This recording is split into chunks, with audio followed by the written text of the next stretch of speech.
নমস্কার বন্ধুরা, আমি এআর অ্যান্ড আপনারা দেখছেন জব কেরিয়ার ইউটিউব চ্যানেল। তো আজকের এই ভিডিওতে আমি আপনাদেরকে আইআইটি, যেটা Indian institute of technology Banaras Hindu university, সেখান থেকে একটি রিক্রুটমেন্টের নোটিশ পাবলিশ হয়েছে গত 15ই মে। তো তার বিষয়ে আমি আপনাদেরকে জানাবো। তো তার আগে আপনাদের কাছে একটা ছোট রিকোয়েস্ট করব, যারা এখনও পর্যন্ত আমার চ্যানেলটিকে সাবস্ক্রাইব করে রাখেননি, যারা নতুন বা পুরাতন ভিউয়ার্স উভয়ের কাছেই আমি রিকোয়েস্ট করব তারা যেন অবশ্যই চ্যানেলটিকে সাবস্ক্রাইব করে রাখে, কারণ এই ধরনের চাকরি বিজ্ঞপ্তি অন্য কোনো চ্যানেলে এইভাবে এক্সপ্লেন করে কিনা আমি বলতে পারবো না। তবে যদি আপনারা চ্যানেলটিকে গ্রো করতে সাহায্য করেন তাহলে আমি এই ধরনের চাকরি বিজ্ঞপ্তি কিন্তু আনবো, এবং আমার চ্যানেলে কিন্তু এই ধরনের চাকরি বিজ্ঞপ্তি রেগুলারলি আপলোড হয়। তো যাই হোক, আজকের ভিডিওটি শুরু করা যাক। দেখুন, এখানে যে পজিশানের কথা বলা রয়েছে বা পোস্টের কথা বলা রয়েছে সেটা হলো জুনিয়র রিসার্চ ফেলো, যেটা আইআইটি তরফ থেকে দেওয়া রয়েছে, যেটা বানারস হিন্দু ইউনিভার্সিটির আন্ডারে। এবং এখানে যে ফান্ডিং এজেন্সি বা এই প্রজেক্টের যে কাজে সহায়তা যে এজেন্সিটি করছে তার নাম কিন্তু মেনশান করা রয়েছে, science and engineering research board, অর্থাৎ সার্ভ। এখানে প্রজেক্ট যে টাইটেল সেটাও মেনশান করা রয়েছে, coupled and consolidation study of unsaturated soil's from numerical perspective. ঠিক আছে, তো এখানে পোস্টের সংখ্যা কিন্তু একটি। এখানে যে এলিজিবিলিটি ক্রাইটেরিয়ার কথা বলা রয়েছে, আপনাকে অবশ্যই বিই অর্থাৎ ব্যাচেলার ইন ইঞ্জিনিয়ারিং অথবা ব্যাচেলার ইন টেকনোলজি অথবা ইন সিভিল ইঞ্জিনিয়ারিংয়ের ক্ষেত্রে যদি আপনি মিনিমাম 60% মার্কস বা সিজিপি সিস্টেমে যদি আপনার সিক্স থেকে পেয়ে থাকেন, এবং তার সাথে যদি একটি ভ্যালিড গেট স্কোর থাকে তাহলে কিন্তু আপনি এলিজিবল হয়ে যাচ্ছেন। এবং যাদের এমই বা এমটেক ইন সিভিল ইঞ্জিনিয়ারিংয়ের ক্ষেত্রে রয়েছে, specialisation in geotechnical engineering, minimum 60% marks বা সিজিপিএ 6 সিজিপিএ এবং একটি গেট কোয়ালিফাইড যে সার্টিফিকেট সেটা যদি আপনার থাকে তাহলে কিন্তু আপনি এলিজিবল বা আপনার কিন্তু আগে অগ্রাধিকার দেওয়া হবে। এখানে আপনি মান্থলি 37,000 টাকা পার মান্থ হিসাবে স্যালারি পাচ্ছেন। এজ লিমিট এখানে বলা রয়েছে 28 বছর পর্যন্ত এজ লিমিট দেওয়া রয়েছে, যেটা এই অ্যাপ্লিকেশনের লাস্ট ডেট অনুযায়ী। ঠিক আছে, তো এখানে এই অ্যাপয়েন্টমেন্টটা কিন্তু ইনিশিয়ালি আপনাকে 1 বছরের জন্য এঙ্গেজ করা হবে বা রিক্রুট করা হবে। পরবর্তী সময়ে আপনার স্যাটিসফ্যাক্টরি পারফরমেন্সের উপর নির্ভর করে কিন্তু আপনাকে 3 বছর পর্যন্ত এক্সটেন্ডেবল করা হতে পারে, এবং প্রজেক্টটি যতদিন দীর্ঘায়িত হবে ততদিন কিন্তু আপনার টেনিওরটা কিন্তু বাড়তে পারে।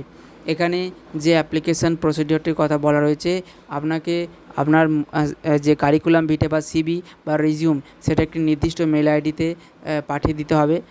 তো এখানে যে প্রসেসটি সম্পূর্ণ বলা রয়েছে অ্যাপ্লিকেশানটি কমপ্লিট করা, সেটা আমি আপনাদেরকে বলছি। তো আপনারা এখানটা একটু ভালোভাবে মন দিয়ে শুনুন। এখানে প্রথমত একটি অ্যাপ্লিকেশান ফর্ম নিচে দেওয়া রয়েছে, নোটিশটির নিচে। সেই অ্যাপ্লিকেশান ফর্মটি প্রথমে রাখবেন পিডিএফ ফাইলে, তারপর আপনার যে সিভি সেটা রাখবেন, এবং তারপর আপনার যে এডুকেশনাল কোয়ালিফিকেশান বলুন বা গভর্নমেন্ট আইডি, সেগুলো সব সেলফ অ্যাটেস্টেড করে একটি পিডিএফ ফাইল করে এই যে সার্টিফিকেট টু মানাস চাকরা .civ@itbhu.ac.in এই জিমেল আইডিতে কিন্তু পাঠিয়ে দিতে হবে বা ঠিক আছে। তো এখানে মেল করার সময় আপনারা যে সাবজেক্ট লিখবেন, সাবজেক্ট হিসাবে কিন্তু আপনারা লিখবেন যে application for the position of JRF বা জুনিয়র রিসার্চ ফেলো। ঠিক আছে, আমি আপনাদের প্রথমে বলেছি একটা সিঙ্গেল পিডিএফ ফাইল করবেন। তো আপনাদের যেগুলো বলেছি যে অ্যাপ্লিকেশান ফর্ম, তারপর কারিকুলাম ভিটে বা সিভি, এবং তারপর সেলফ অ্যাটেস্টেড আপনার এডুকেশনাল কোয়ালিফিকেশান বা মার্কশিট বা সার্টিফিকেট বা গভর্নমেন্ট আইডি, সবগুলো কিন্তু একটি পিডিএফ ফাইল করে কিন্তু পাঠিয়ে দিতে হবে। কোনো রকম হার্ড কপি কিন্তু পাঠানোর দরকার নেই, এখানে মেনশন করা রয়েছে। আপনার যখন অনলাইন বা অফলাইন ইন্টারভিউ হবে সেক্ষেত্রে কিন্তু আপনার ডকুমেন্টগুলো অরিজিনাল নিয়ে যেতে হচ্ছে, এবং সেই সময় কিন্তু ডকুমেন্ট ভেরিফিকেশান হয়ে যাবে। লাস্ট ডেট কিন্তু অ্যাপ্লাই করার জন্য যেটা ডেট রয়েছে সেটা হচ্ছে 10ই জুন 2024। ঠিক আছে, এখানে যারা পিএইচডি করছেন বা এমএসসি করেছেন তাদের ক্ষেত্রে আগে অগ্রাধিকার দেওয়া হতে পারে, বা এমটেক করেছেন, যেহেতু এটা টেকনিক্যাল বেসিসের একটি জব। তো এখানে যে অ্যাপ্লিকেশান ফর্মটির কথা আমি প্রথমে বলছিলাম, এই অ্যাপ্লিকেশান ফর্মটি আপনারা IIT Banaras Hindu University Google ক্রোমে লিখলে সেখানে এই অ্যাপ্লিকেশান ফর্মটি ওদের অফিসিয়াল ওয়েবসাইটে গিয়ে কেরিয়ার সেকশানে গিয়ে এই নোটিশটি ডাউনলোড করে নেবেন। রিসেন্ট যে বা কারেন্ট যে ভ্যাকান্সিগুলো চলছে, তো সেই অনুযায়ী ফর্মটি ডাউনলোড করে আপনার প্রথমে আপনার ফুল নেম ক্যাপিটাল লেটারে সব লিখবেন, পুরো ফর্মটাই ক্যাপিটাল লেটারে লিখবেন। আপনার নাম, ডেট অফ বার্থ, আপনার সেক্স, আপনার ক্যাটাগরি অর্থাৎ কোন কাস্টে বিলং করেন, physically handicapped yes or no সেটা অ্যাসাইন করবেন, এবং আপনার মার্শাল স্ট্যাটাস, আপনার বাবার নাম, মায়ের নাম, মোবাইল ইমেল অ্যাড্রেস লিখবেন এবং রিসেন্ট পাসপোর্ট সাইজ ফটোগ্রাফ এখানে অ্যাটাচ করবেন।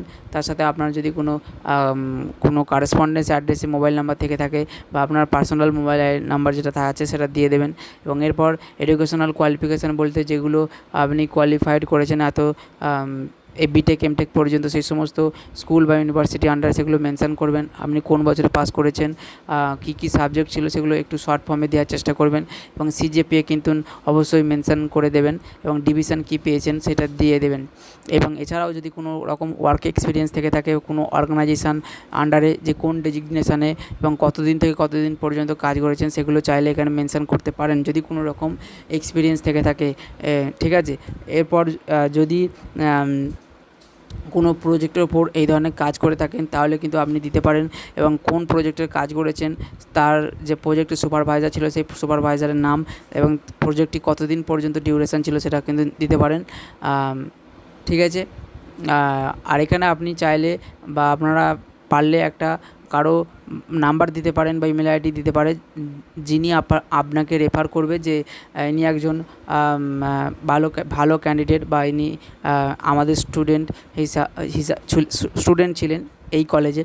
তো আপনারা চাইলে আপনাদের স্যারের থেকে পারমিশন নেই কিন্তু নাম্বারটা বা ইমেল আইডিটা দিতে পারেন। এরপর আপনার ডিক্লারেশন একটি দিতে হচ্ছে, ডেট, প্লেস এবং আপনার সিগনেচার করে ফর্মটি কমপ্লিট করবেন।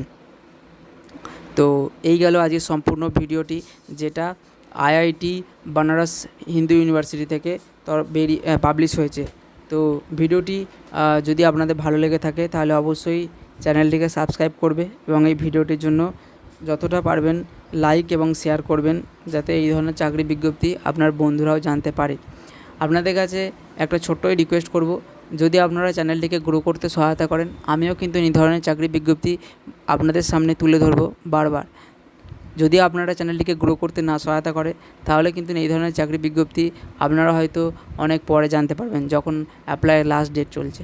তো আমি আপনাদের কাছে বারবার রিকোয়েস্ট করছি, আপনারা কিন্তু অবশ্যই চ্যানেলটিকে সাবস্ক্রাইব করে রাখুন। আমি এই ধরনের চাকরি বিজ্ঞপ্তি কিন্তু জব কেরিয়ার চ্যানেলের ওপর রেগুলারলি আপলোড করি। চাইলে কিন্তু আপনারা আমার ইউটিউব চ্যানেলের ওপর গিয়ে দেখতে পারেন যে আমি কোন কোন ধরনের চাকরি বিজ্ঞপ্তি প্রকাশ করি। তো ভিডিওটি দেখার জন্য ধন্যবাদ। দেখা হচ্ছে নেক্সট ভিডিওতে।